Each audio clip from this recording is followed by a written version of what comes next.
Just because she's a bleeding sexist idiot. Um, but yeah, basically all I'm saying is that,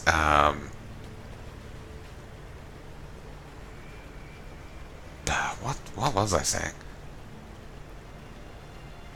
I was saying that I see too many people willing to lump people together in weird ways. I disagree. I think everyone should. Basic individuality is an important thing. Well, there is overlap between like men and men. Well, like there is differences between men and women. There's also similarities, and ultimately people should be judged as individuals. Too many people pretend there's either no overlap or there is no dissimilarities. There apparently are both, from what I'm hearing. But ultimately, what's relevant is people should be treated as individuals. I said my history as to why I'm so why this kind of shit gets under my skin so much.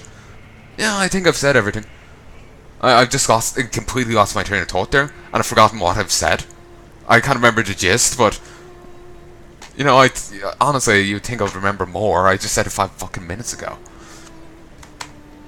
Yeah, regardless, I'm starting to feel dizzy. Let's just continue. Two of the very few outsiders I've met with assault. I'm not saying I think they should have as much sway in the Akara as they do, but the fact is, the people like them. Oyun like them. And despite their clumsy attempts to adopt some of our traditions, I like them as well. Well, to be honest, how long have they been here, I don't think they've been here that long, so it's not really surprising if the attempts are a bit clumsy. It takes a while to get used to moving from one tradition to another. Well, let's say one culture to another. My head is still reeling from what Kira has done to Oyun. That bitch looked at me day in and day out and proclaimed herself loyal unto death. She has shown her true face in the end. Once I thought the old gods were worthy of honor, and I can still see how one might think they are boons to be gained courting their favor. But if such favor comes at the price of Marika's lives, then I spit on the old gods, and Kira as well. May they all rot in the endless desert. Again, sorry for going on that tangent.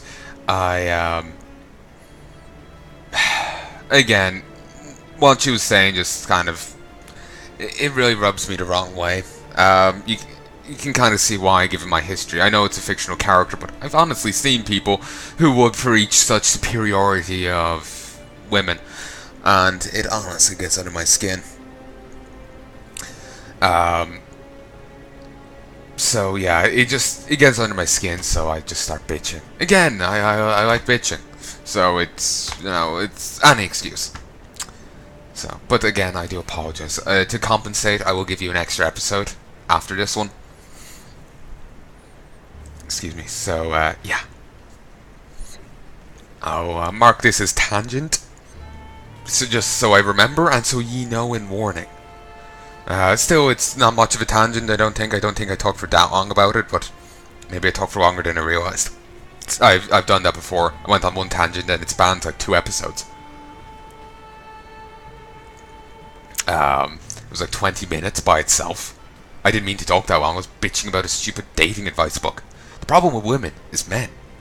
Guy bitches about men being old-fashioned, then proceeds to be old-fashioned himself.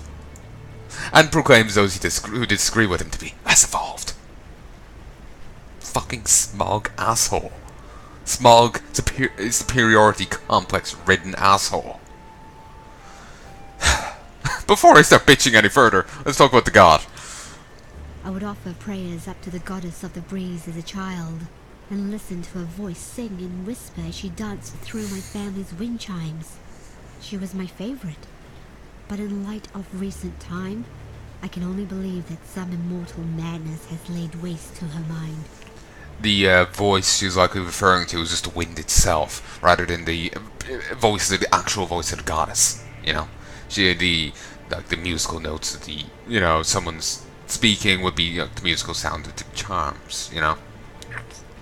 I'm being a bit too poetic with it, but you get my point. It's just wind. It's not the god. Presumably, for the last yonks. Well, I doubt this lady's a few hundred years old. Certainly she's got the hair for it, but I doubt she is. So, it was just the wind itself, misattribution of the gods. Through treacherous deeds and blind love, the Gemling Queen has taught us much. Her body remains here, surrounded by flowers, a reminder to all of us that we ought to tread lightly when chasing desire. Who can say, after all, where the line is drawn between bold ambition and foolish pride? Uh-huh. My Dakota and I have vowed to protect our people, and so we keep our eyes sharp, and our blades even sharper. As such, I have plenty of weapons on hand. If you perhaps needed to replenish your arsenal, I'm sure we can come to some agreement. That's nice of you.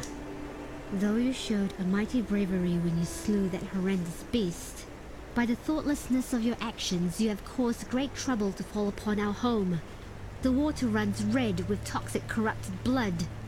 Now our people must travel far to fill their flasks and feed their livestock. It's as if we're in the midst of a great drought, while the water mocks us from within our own village. Oh, fuck you! Apparently you should prefer to be living with the beast next door. With an eldritch horror that wants to kill them. You prefer that next door than, a bit of an extra walk. Lazy bitch. Ugh.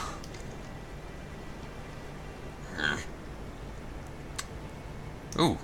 Yeah, that does look nice. I thought this was more of a solid thing. Like a brick there, Hey, Tishuni.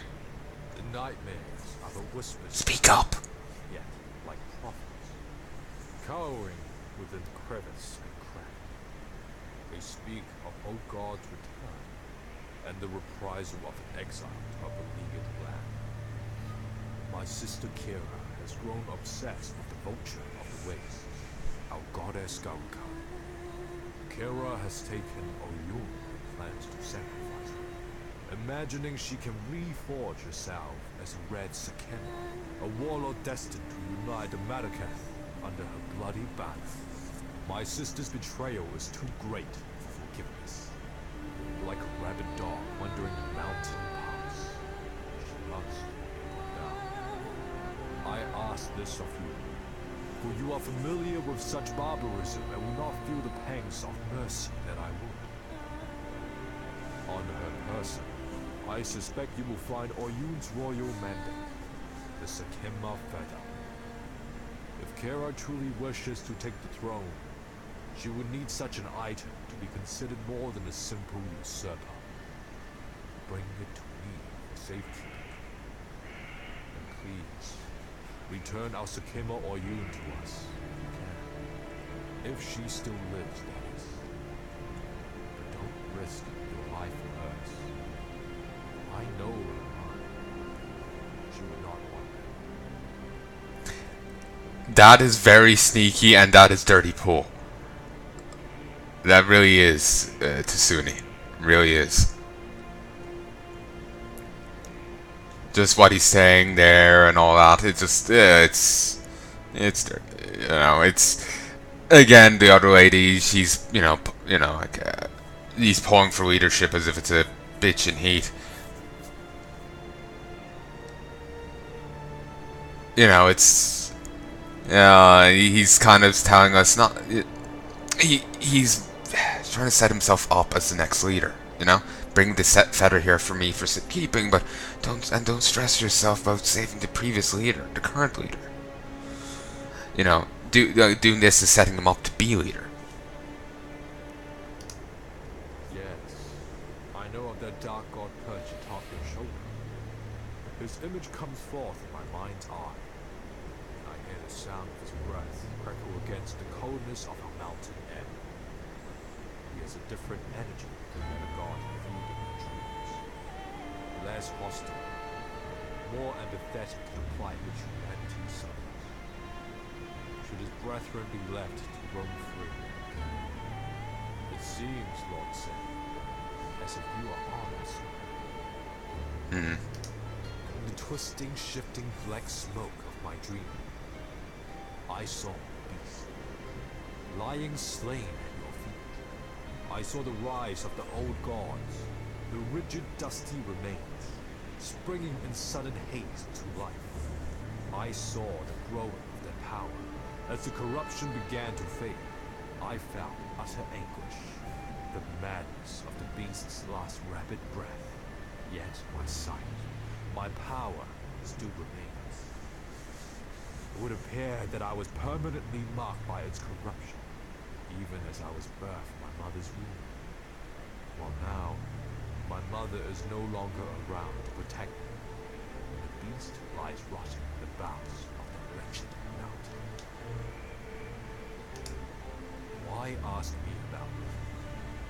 That woman doesn't like me very much, and I can't say I'm particularly fond of her either.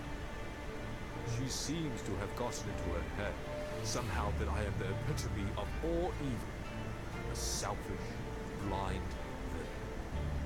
Nothing can be further from the truth, other than the blind part, of course. I suppose Irasha has good intentions. She truly wishes to see our tribe flourish. However, she is too caught up in ancient traditions to see that for us to truly flourish, we must transcend tradition. We must become progressors of the future, not attendants to dry, dusty history. Indeed. Though not all tradition should be just willfully thrown away. There is... Wow. Okay, she's dead, as they said. Though, interestingly, they covered her eyes. Nice little tradition. Well, interesting little tradition. They've sent flowers here. Oh. Seem to really like her. Either that or it's just really... tribute to the lessons they can learn from her, you know. But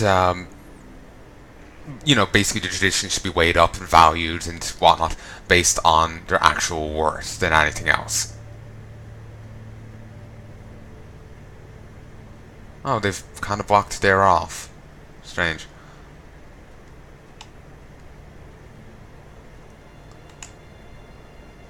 Is the cat still here?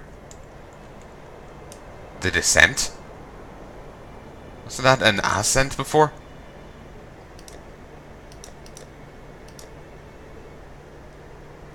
Yeah. That used to lead up, but they've kind of set it to go down now. And we can't go... Can we still go down to the water?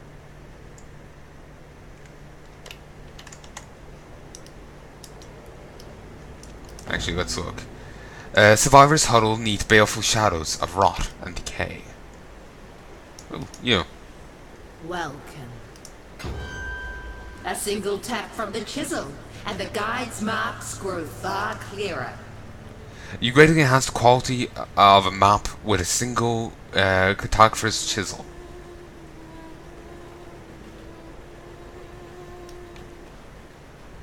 Damn, for a moment there I thought it was going to be a, you know, beautiful guide. You know, an attractive lady to give, you know, a tour of the place. A traveler on the winds, Garo-Khan pridefully plundered the sky for its secrets. To her mind, wisdom could be found in the eye of a hurricane. Please understand that Garo-Khan is not an evil being.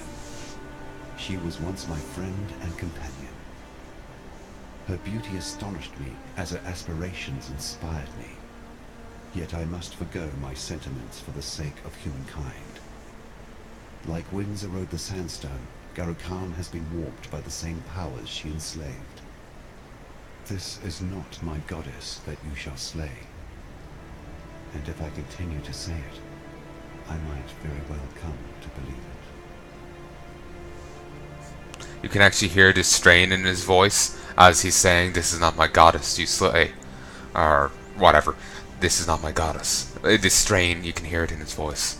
Again, they actually have, despite the weird audio level issues, they actually have, from what I can gather, they have fine voice actors for this. Certainly, I'm not the best of judges, but from where I'm standing, the voice actors certainly seem fine.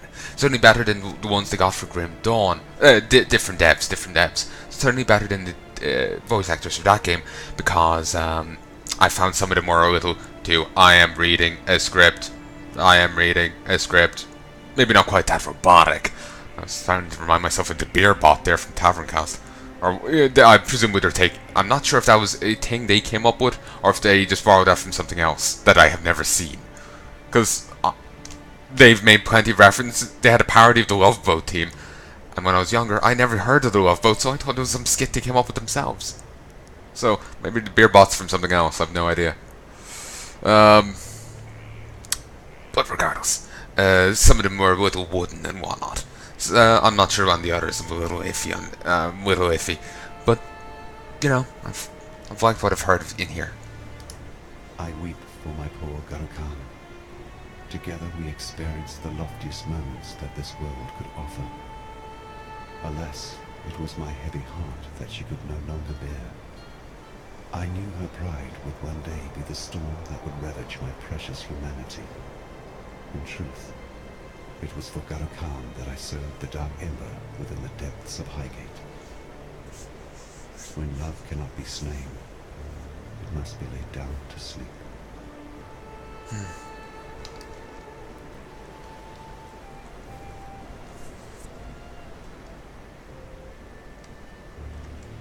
I do feel bad for Sin. He's giving up a lot for humanity. It's kind of a pity he couldn't leave himself out of the beast's powers, because then he could be like, piss off! You know, when people are trying to fuck with the, you know, trying to control it and whatnot. Frozen Titan. Level 61. I wanted to go get better gear for me and get more levels and whatnot. I think the best way for me to do it is to just keep going, honestly. Maybe before the next, you know, end of act boss, then stop and worry about, you know, level 54. No, you know, stop and worry about. I am no just kill them. Basically stop and worry about where I am then, you know.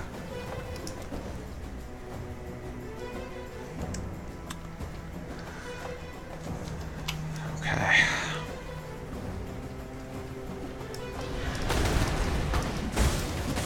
Dark Screech, the Deadly. Doesn't sound quite as badass as Go is God. Alpine Devil. Come on, down here.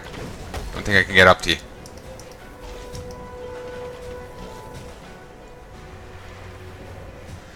Seem like they want to come down. Maybe there is a way up. Yes, few golems to get through first though. Ooh, few other mountain hounds. But yeah, again, just I'm sorry for keep saying it, but I do feel I should. I do want to apologize for my long tangent and bitching. As much as bitching may be a pastime here, I don't feel that you may quite appreciate it. But again, you can kind of see where I'm coming from with the tangent I gave. So, yeah. But all the same, I do apologize for it. Again, I doubt the question how interested you'll be in hearing me bitch. It's for so long, especially.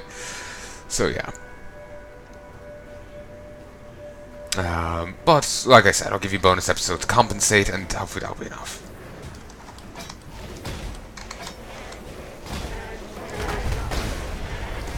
Ooh, shit. Christ. I was expecting a few enemies, and, you know, I could be distracted while fighting, but no. I think I'm too used to fighting enemies that are vastly underleveled to me. Vendigo.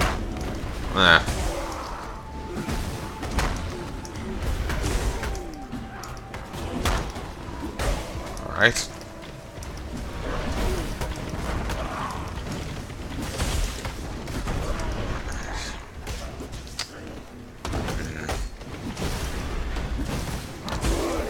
Risen Jaeger. Alright. Come on, just kill him. Thank you. Don't want the plated